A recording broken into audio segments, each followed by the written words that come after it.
Welcome, one and all, to our next episode of Roomination. Today, let's stop. Let's stop. Let's stop. That's it. So, today, let's talk about an item that is probably really useful. You can remember when you were living young and wild and free, like Wiz Khalifa and Snoop Dogg did.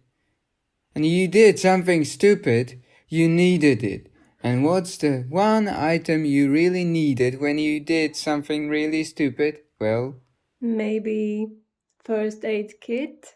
yay! Now, what's this first aid kit you talk about? Please continue. First aid kit is a stash of medical gear for giving quick care for small injuries and illnesses. So having one at home or in your car or during outdoor adventures is smart.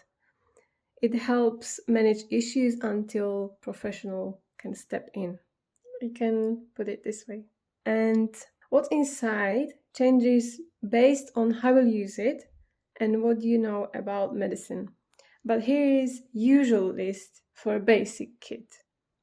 So first one, adhesive bandages in various sizes. Then sterile gauze pads and adhesive tape.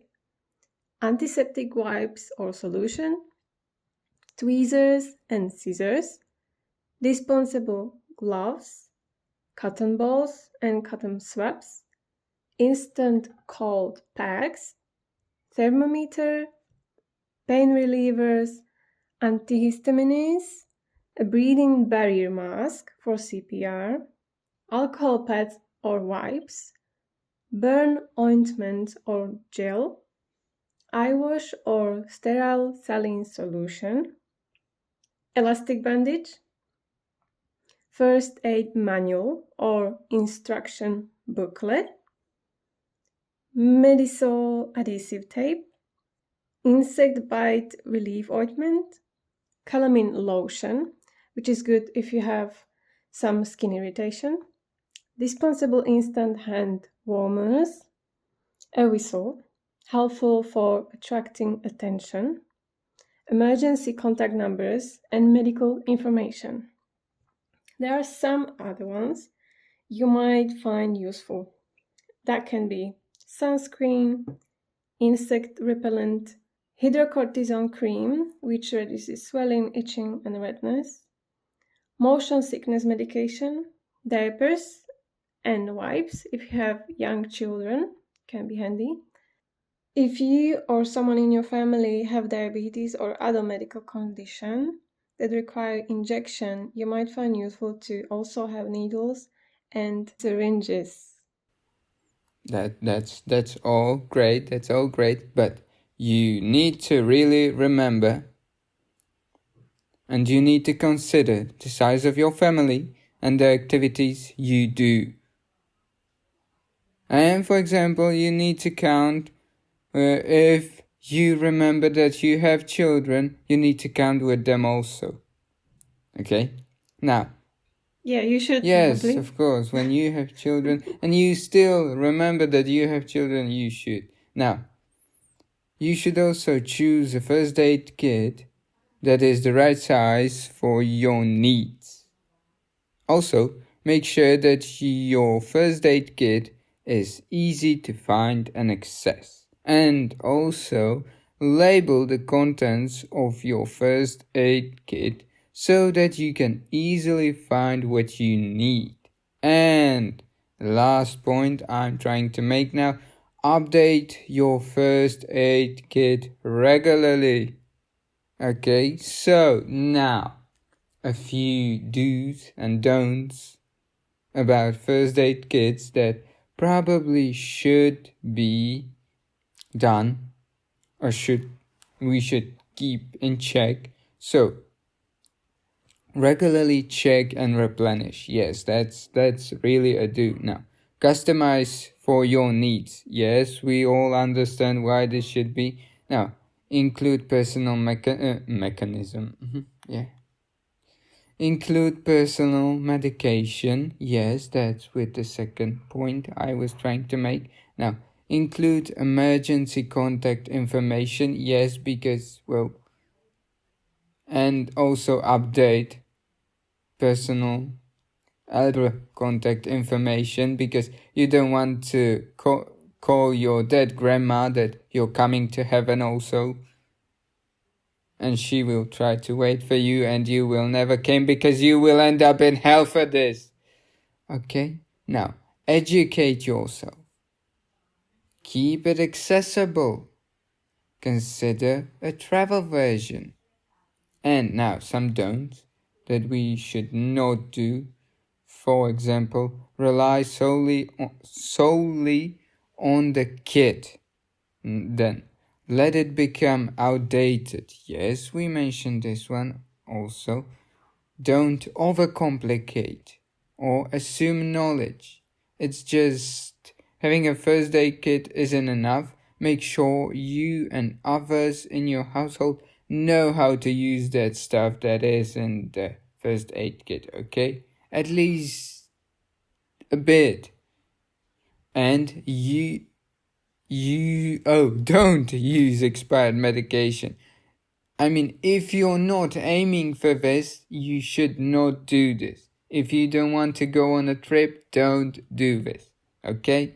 Now, don't ignore special needs and don't forget to update contact information because I get it. Your dead grandma awaits your call, but it's not really necessary. And if you will connect with her, well, there's a bigger issue for you. With all we said to this point, remember that the purpose of a first aid kit is to provide immediate care and stabilization until professional medical help is available. Regular maintenance and proper education with clear understanding of the kit's content will help you use it effectively in various situations. Okay. Now, do you know where your first aid kit is? At your home. Yes, I do. Okay, because I probably don't know where ours is, but I would like to talk about the history when at least when I was young, and I had some, well, issues with the outdoors, and I came home with some injuries. Uh, we had it like a cultural thing for us that when I was in some way, well, when I came home in some way injured or damaged like an object, uh, my parents used alpa on me. It's a cultural thing for our country, but yeah, that was my first aid kit. Just that one thing. Alpa is sort of a alcoholic solution of sorts that is used for treating injured parts of your body. So what was your thing when you I mean you probably got injured also when you were younger, but how did you treat your wounds or So I do remember some antiseptic spray and some adhesive bandages. Some other ones I don't remember.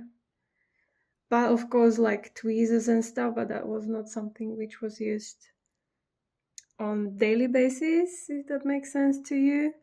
So it was very rare, but mostly what you mentioned as well. So it comes along with this antiseptic spray, and maybe if there was some burn place, then some cream helped, and that's it. I don't remember more. I didn't really have so many. Maybe you know what, the first aid, it could be also fine if there was a summer, you went for a vacation and then you didn't use sunscreen for some reason, or you didn't use it as much as you could. and then you needed something, so some kind of solution which helps to reduce the redness, or if you felt swelling or something like that. There is one more thing I remember, which I personally didn't use, but when we went for a trip with school, some kids needed motion sickness medication. So that's what I remember from my childhood. Okay, now, when was the last time, for example, that you used first aid kit? Last time, I don't remember. Maybe 2 months ago. Oh my God. And I used antiseptic spray. That was all. That's like sooner than I would expect. Yeah, and before that, it's even more than that. But this was like a cut, and I needed to clean. Yes, because I was doing something, don't remember what, and I cut myself. Oh, a somehow. cut! I understood for a cat. Okay, cool. Not a cat, just a cat. Okay, we understand. We all understand. Now, do you have any issues with some things that might be found in the first aid kit? Or the main issues? Well, for example, if I would need to use a needle on myself, or even a syringe, I would not use a syringe on myself, or even if I should use a syringe on someone else. If as a weapon, sure, I will murder you with a syringe, but if I should help you with a syringe, I would just probably murder you anyway. Let's see what's coming from. Look, I'm not scared of syringes, but I'm mortified of syringes, okay? Now, there's a difference of being scared and mortified. What's the difference? I don't know. But there is a difference and you don't know. It's fine. It's okay. Okay. Okay, they are two separate and different words, okay? Now, there's my difference. Okay, so that's just how it sounds, yeah? Yes. Okay, guys, thank you for listening. Let us know what are your thoughts about this topic. Click like if you like this episode. Subscribe so you know about the other one coming soon. And until next time, bye.